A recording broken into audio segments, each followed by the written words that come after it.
El paisaje cultural industrial Fraiventos, que tiene como eje el célebre frigorífico Anglo, fue declarado ayer Patrimonio de la Humanidad.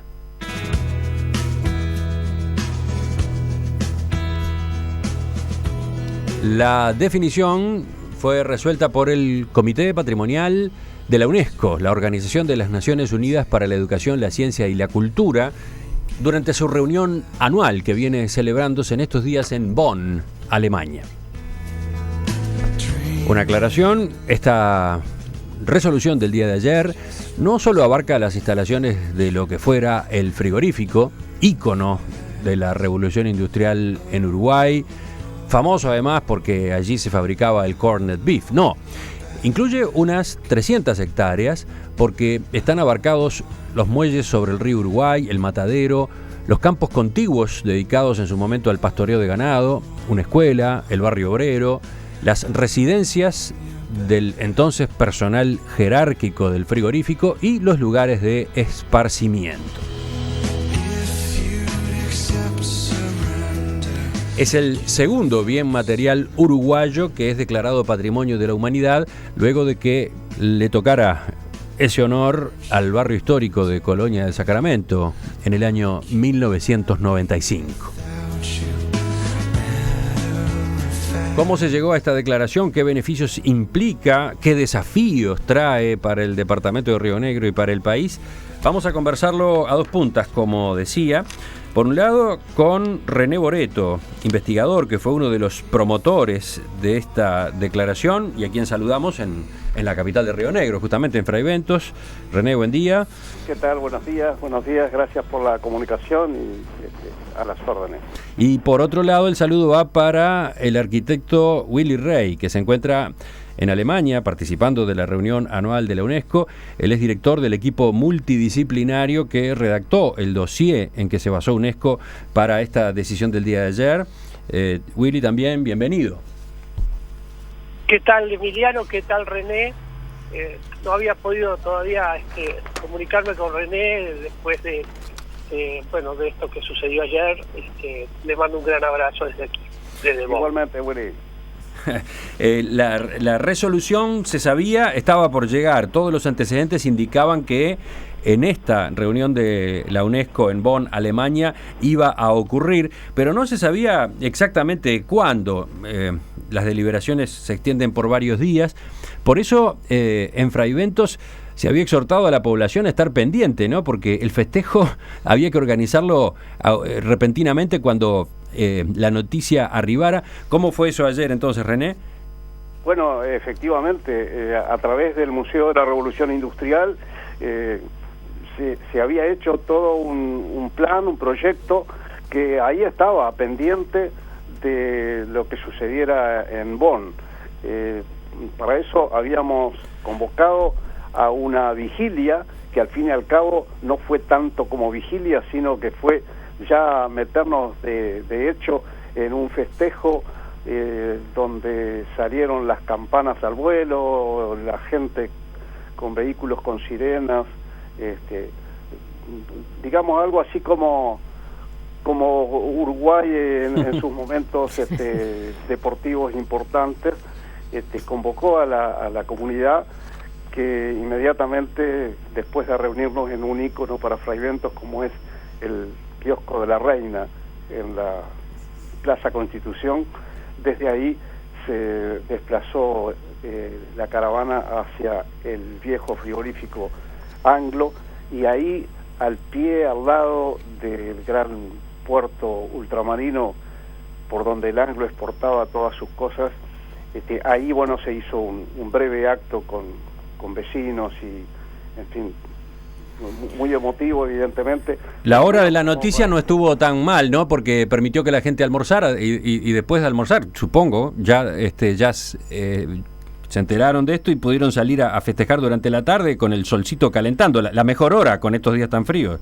Realmente, para todos fue una sorpresa también porque sabíamos que iba a ser en esos momentos.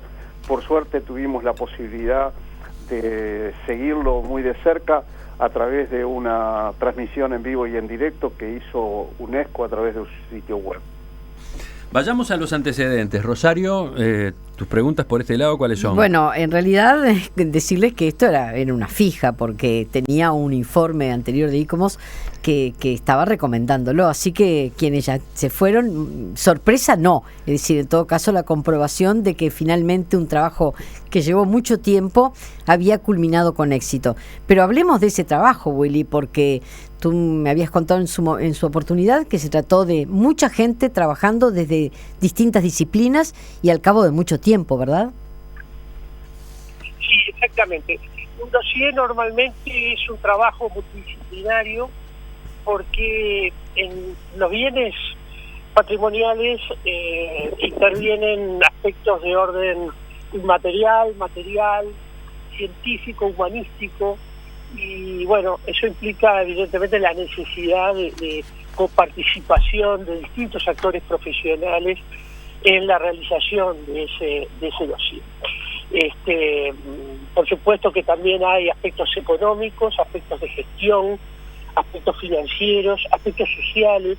Todo esto aspectos ambientales, que tienen que ser tenidos en cuenta, porque en ese sentido UNESCO, sobre todo a través de ICOMOS, es decir, el organismo técnico, establece exigencias muy grandes en una multiplicidad de aspectos. Es decir, no solamente el bien tiene que ser valioso por su condición específicamente histórica o específicamente cultural, artística, sino que tienen que darse una serie de elementos coincidentes en lo que tiene que ver con el buen tratamiento, en lo que tiene que ver con la autenticidad, con la integridad del bien. Estos son factores que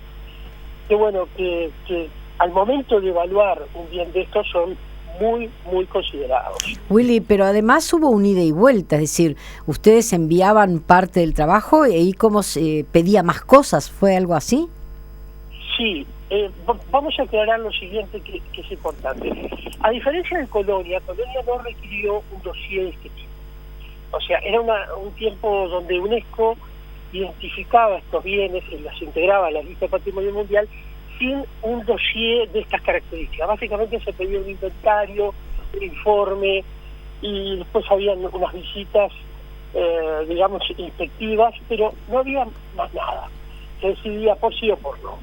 Hoy la situación es muy distinta. Con acierto UNESCO exige un dossier realmente complejo que hay que desarrollar, y además hay que demostrar que al país le importa. Es decir, un bien que va a ir a la lista de patrimonio mundial tiene que tener la máxima protección legal del país, tiene que mostrar una verdadera preocupación del país por ese bien, y este es el caso de Pavimentos, porque hay una gestión que se lleva ahí, una gestión importante que la inició en el caso del museo René Boreto, hoy la sigue el arquitecto Del Grosso.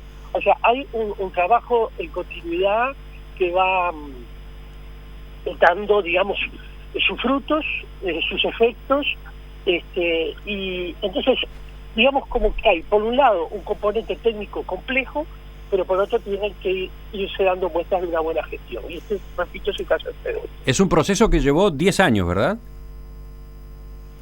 No. En realidad, empezó a trabajarse en el año 2007. A mí, en esa época, yo era el presidente de la Comisión de Patrimonio, y se empezó a vislumbrar junto con el intendente Lafluf, que era en ese momento estaba en su primer periodo de intendencia, la posibilidad de elevar la candidatura de Pavimentos, y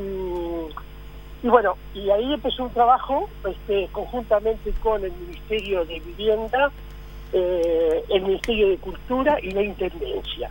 Eso fue un trabajo sostenido. Se formó una comisión de sitio que integraban estos organismos, y hace unos 2 años ya directamente se empezó a trabajar en el dossier, en la redacción del dossier, e incorporando todos los avances en materia de gestión que se habían ido dando durante esos años. Así que bueno, entonces no fueron 10 años, fueron 8, digamos, 7, entre 7 y 8 años. ¿Para llegar a qué, arquitecto Rey? Quiero decir, hemos estado hablando todo el tiempo de patrimonio de la humanidad. ¿Qué quiere decir que un sitio como este sea declarado por la UNESCO Patrimonio de la Humanidad? Bueno, esto quiere decir que esos bienes que integran la lista tienen una condición de excepcionalidad en el mundo y de universalidad. Es decir, que son elementos absolutamente diferenciales, excepcionales, pero al mismo tiempo son bienes que le importa a la historia de la humanidad. O sea, están vinculados a la historia de la humanidad en su conjunto, de una parte importante de la humanidad. El caso del frigorífico anglo, así conocido, lo que importa allí es una industria de escala mundial, el frigorífico no abastecía al Uruguay, abastecía al mundo, que estableció ciertos modos de consumo, que estableció ciertos modos de mercadeo y que generó un proceso inmigratorio hacia el Uruguay que superó el número de 55 naciones, gente de todos lados que llegó a trabajar este frigorífico. Es decir, era una factoría de escala mundial que se había dado, y para nosotros es muy importante porque es el primer bien en el campo, primer bien patrimonial en el campo alimenticio que se conecta con la carne. Primero y el único, obviamente, ¿no? Hay sí patrimonios que están conectados con la producción del arroz, con la producción de la caña de azúcar, pero este es el primero que se integra a la lista mundial como un lugar de producción de carne. Y esto también tiene connotaciones simbólicas y económicas realmente importantes para el país. Esta declaración de la UNESCO no abarca solo el frigorífico o lo que fue el frigorífico, sino, como yo mencionaba en la introducción, un conjunto de estructuras vinculadas, por ejemplo, los muelles, incluso los campos que se utilizaban para el pastoreo del ganado que luego iba a frigorífico. ¿Por qué? ¿Cómo se logró incluir también estas otras áreas? Bueno, es que es todavía mayor que eso, porque en realidad la UNESCO exige, por un lado, un área, que es el área de mayor interés patrimonial, que se llama área núcleo, y también un área buffer, o sea, un área de amortiguación, porque si hay efectos de contaminación del paisaje o cualquier elemento que pueda alterar la armonía de ese bien patrimonial, esa zona de amortiguación permita separar. Entonces, ambas zonas, núcleo y buffer, son zonas que tienen que estar muy particularmente custodiadas. Y por eso le digo que es más, porque el área núcleo es el frigorífico y una importante área verde que la acompaña y que forma unas 277 hectáreas. Pero además de eso, existe una zona buffer todavía más grande que involucra al área fundacional de Fray Bentos, el área de río hasta los límites jurisdiccionales con Argentina, y un área verde productiva que rodea también al área núcleo. O sea que estamos hablando de una superficie que alcanza cerca de las 2.000 hectáreas, ¿no? Willy, ¿qué implica la declaración en este caso en particular? Porque muchas veces se considera poco menos que una maldición una declaración de patrimonial, pero en este caso Fray Bentos y lo recibido como una bendición. Y en definitiva, entonces, ¿qué está esperando que signifique la declaración para la zona, para la región?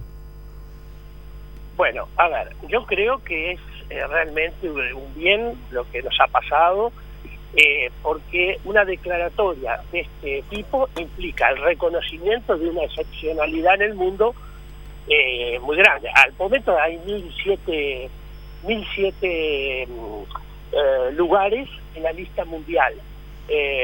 Se han agregado ahora, en el día de ayer y antes de ayer, unos 20 y tantos más de lugares. Esto implica, por un lado, que vamos a integrar circuitos turísticos realmente importantes. Importa porque estamos al lado de una ciudad como Colonia, que también es patrimonio, y por lo tanto ambos se van a potenciar enormemente. En esta zona de Sudamérica, yo diría ya que es el área, Uruguay tiene el área más concentrada de bienes patrimoniales, en la zona, ¿verdad?, del Río de la Plata, incluyendo parte argentina, incluyendo parte de Brasil. Pero por otro lado, también es verdad que exige compromisos. Es decir, nosotros cuando hicimos el dossier, también involucramos compromisos. El país va a tener que hacer inversión en el área, el país va a tener que desarrollar una línea de gestión importante y va a tener que también tener enorme cuidado y fiscalización sobre ese bien. Es decir, por un lado tenemos beneficios económicos que se van a ir proyectando en el tiempo, y por otro lado tenemos compromisos y acciones que desarrollar porque nos hemos comprometido a eso.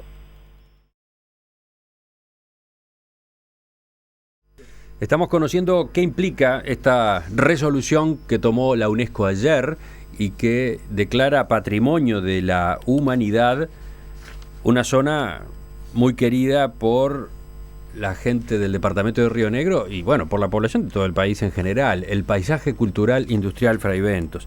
Estamos averiguando cuáles son las consecuencias.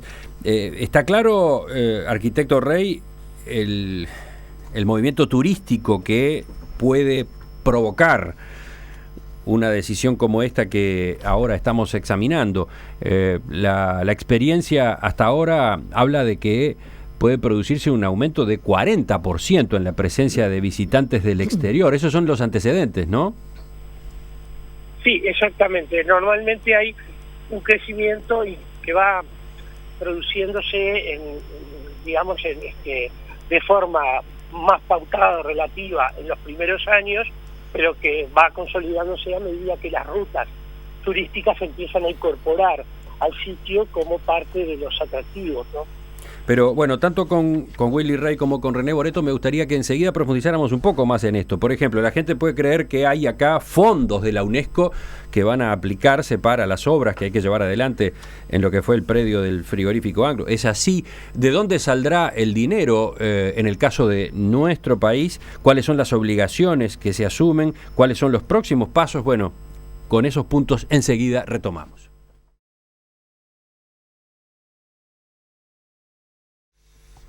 Estamos conversando esta mañana en Perspectiva con René Boreto, de larga trayectoria como investigador e historiador local en Fraiventos, autor de varios trabajos, entre ellos Fraiventos, Patrimonio Cultural e Industrial, que fuera publicado en el año 2014. Ocupó las direcciones de Cultura y Turismo de la Intendencia de Río Negro y fue el creador del Museo de la Revolución Industrial, que se ha instalado en el ex frigorífico Anglo. Él está allí, en su ciudad, del otro lado del teléfono. Del otro lado de otro teléfono, pero en Bonn, Alemania, se encuentra el arquitecto Willy Rey, que fuera presidente de la Comisión del Patrimonio entre 2007 y 2008, catedrático de Historia de la Arquitectura Nacional en la Facultad de Arquitectura de la Universidad de la República y director del equipo multidisciplinario que redactó el dossier que se presentó ante el Consejo Internacional de Monumentos y Sitios, una ONG que es responsable de proponerle a la UNESCO los bienes que aspiran a recibir el título de Patrimonio de la Humanidad. Enseguida iremos con Boreto, pero tengo una pregunta más para Willy Rey, que está allí en Alemania, en esta reunión de la UNESCO. Desde el punto de vista de los apoyos económicos que puedan venir del exterior, una declaración como esta que ayer se aprobó con respecto al paisaje industrial Fraiventos, ¿qué implica? Sí, a ver, yo diría que no hay que pensar tanto en inversiones que van a llegar a los efectos de procesos de restauración, conservación, etcétera. No, la UNESCO normalmente en lo que apoya es, en términos técnicos, y eventualmente pueden haber algunos apoyos de orden económico, pero la apuesta no está allí. Las inversiones se producen porque aparecen nuevos actores en la escena, actores privados que le va a interesar estar desarrollando actividades comerciales, inmobiliarias, etcétera, en un área, no dentro del área núcleo obviamente, pero sí en áreas cercanas, porque siempre, podríamos decir, cotiza estar cerca de un espacio, un sitio que tiene royalty, esta condición. Entonces, pensemos un poco en Colonia. En Colonia se ha multiplicado la inversión a partir de la declaratoria de sitio perteneciente a la lista de Patrimonio Mundial.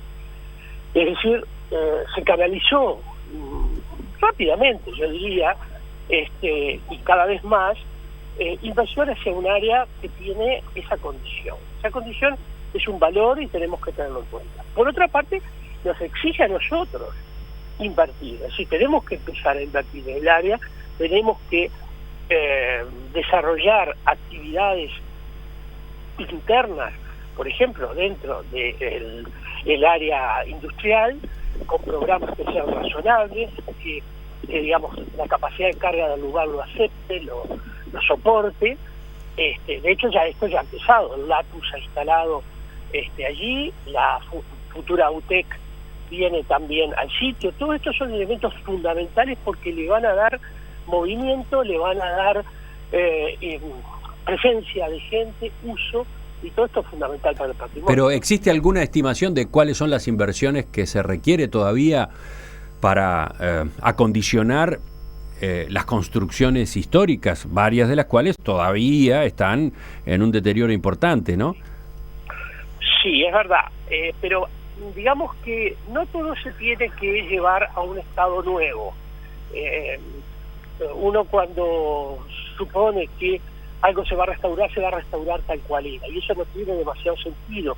Esto es un vestigio, y este vestigio tiene que estar en un estado tal que no deje de mostrar su condición de vestigio, parcialmente, que permita también ingresar actividades nuevas de acuerdo a necesidades contemporáneas, y por supuesto que algunas partes van a tener tratamiento de restauración.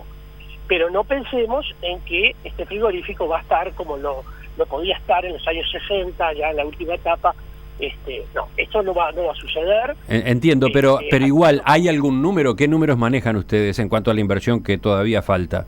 No sé, pues sí, falta muchísimo, porque incluso eso hay que ir midiéndolo en función, digamos, de los actores que empiezan a aparecer en escena. Usted fíjense que el año pasado nosotros tenemos a la UTEC, ¿no?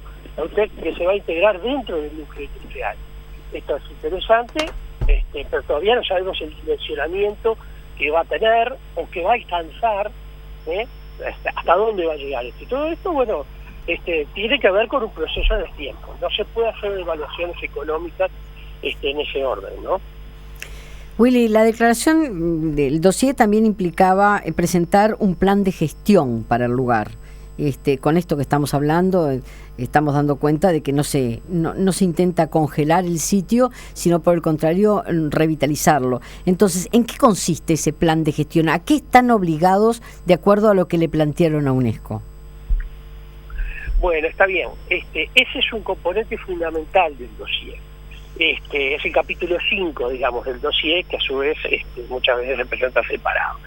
Allí uno establece modalidades de gestión, áreas que pueden ser o deben ser de interés prioritario, tener respuestas a problemas urgentes, porque no todo el frigorífico no todas las instalaciones industriales están en la misma situación. Es decir, hay en alguna medida también un plan SOS, hay investigaciones que hay que desarrollar. Porque, pero por ejemplo, ¿cuáles fueron las prioritarias? ¿Cuáles fueron las que se establecieron como prioritarias? Aquellas zonas del área industrial que tienen hoy un proceso muy grande y que puede generar la pérdida del sitio en algunas. Por ejemplo, hay áreas que no tienen, por ejemplo, cubierta, ¿no? Esas áreas sin cubierta están en una situación particularmente mala, porque el ingreso de agua, el ingreso de lluvia produce un deterioro todavía mayor. Hay áreas que tienen, por ejemplo, una parte archivística muy importante. El archivo del frigorífico, que es realmente muy valioso, tiene que estar en un área estanca. Tenemos que mejorar esas áreas. Ahí sí hay que hacer inversión directa, ¿verdad?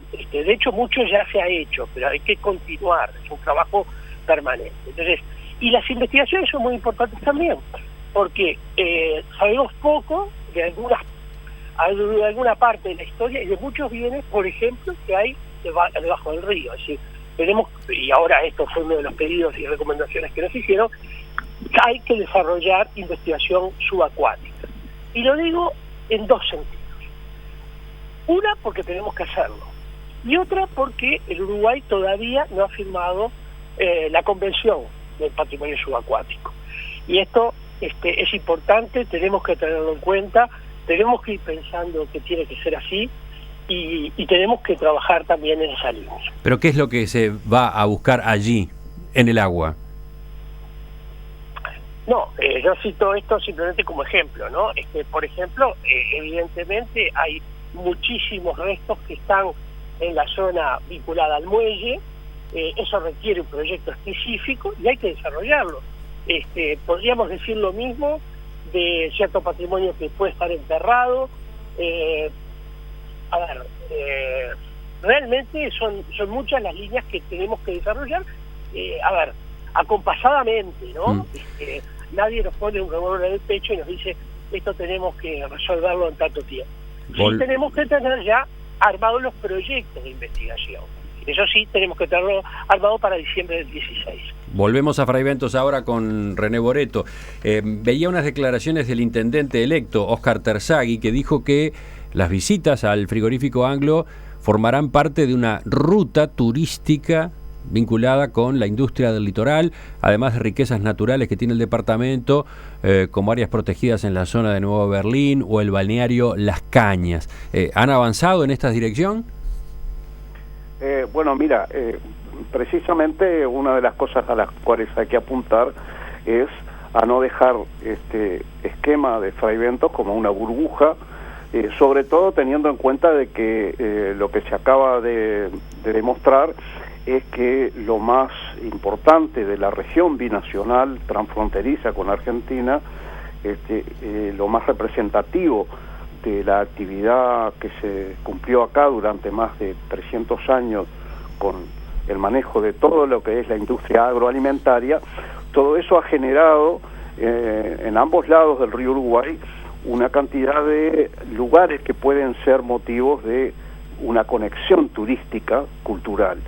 De ahí viene la idea de establecer un relacionamiento mayor para poder ofrecerle al turista potencial, que lo tenemos en gran cantidad, sobre todo el argentino, porque ingresa por ese puente internacional, toda esa posibilidad, decía, de que se encuentren con un raconto, que se encuentren con una realidad de lo que era este procesamiento de la industria de la carne y de la alimentación en general, donde se le da al río Uruguay, con sus campos, con sus puertos profundos, todo ese esquema que aprovechó la industria, cómo fue dejando elementos que hoy día son realmente interesantes para concatenarlos en un aprovechamiento turístico.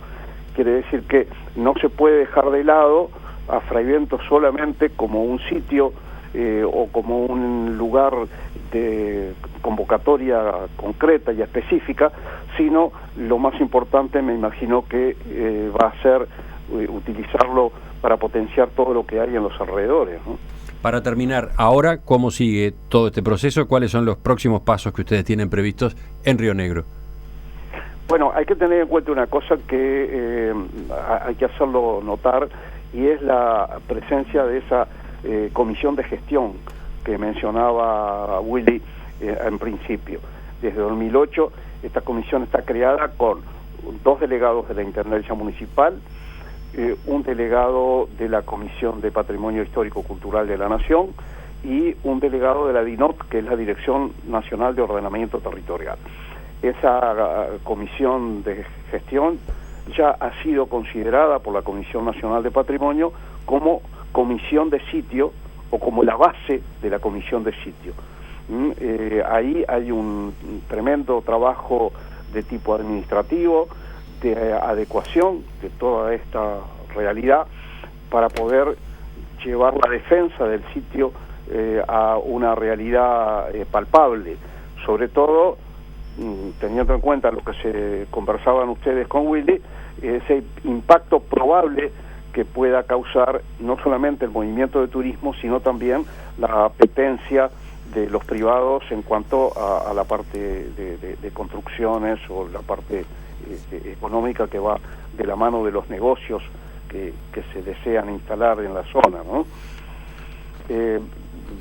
Querría decir, porque tú mencionaste en algún momento que había 10 años de trabajo de antecedente. Hay una referencia muy interesante que es el año 1997, que fue la primera vez que comenzamos a conversar con UNESCO, y lo hicimos en un congreso que se hizo en Grecia, en Tesalónica, y en esa oportunidad recibimos algo así como las instrucciones, el formato que fue después desarrollado con el apoyo de la Comisión de Patrimonio Nacional y la Comisión de UNESCO en el Uruguay, ¿no? René Boreto, historiador, Willy Rey, arquitecto. A los dos les agradecemos la participación esta mañana en Perspectiva, este primer intercambio, ahora que esa noticia tan ansiada, tan trabajada, ahora que es realidad. Vamos a seguir de cerca todo este proceso, así que nos mantendremos en comunicación en las próximas semanas y en los próximos meses. A las órdenes. Muchas gracias, Emiliano.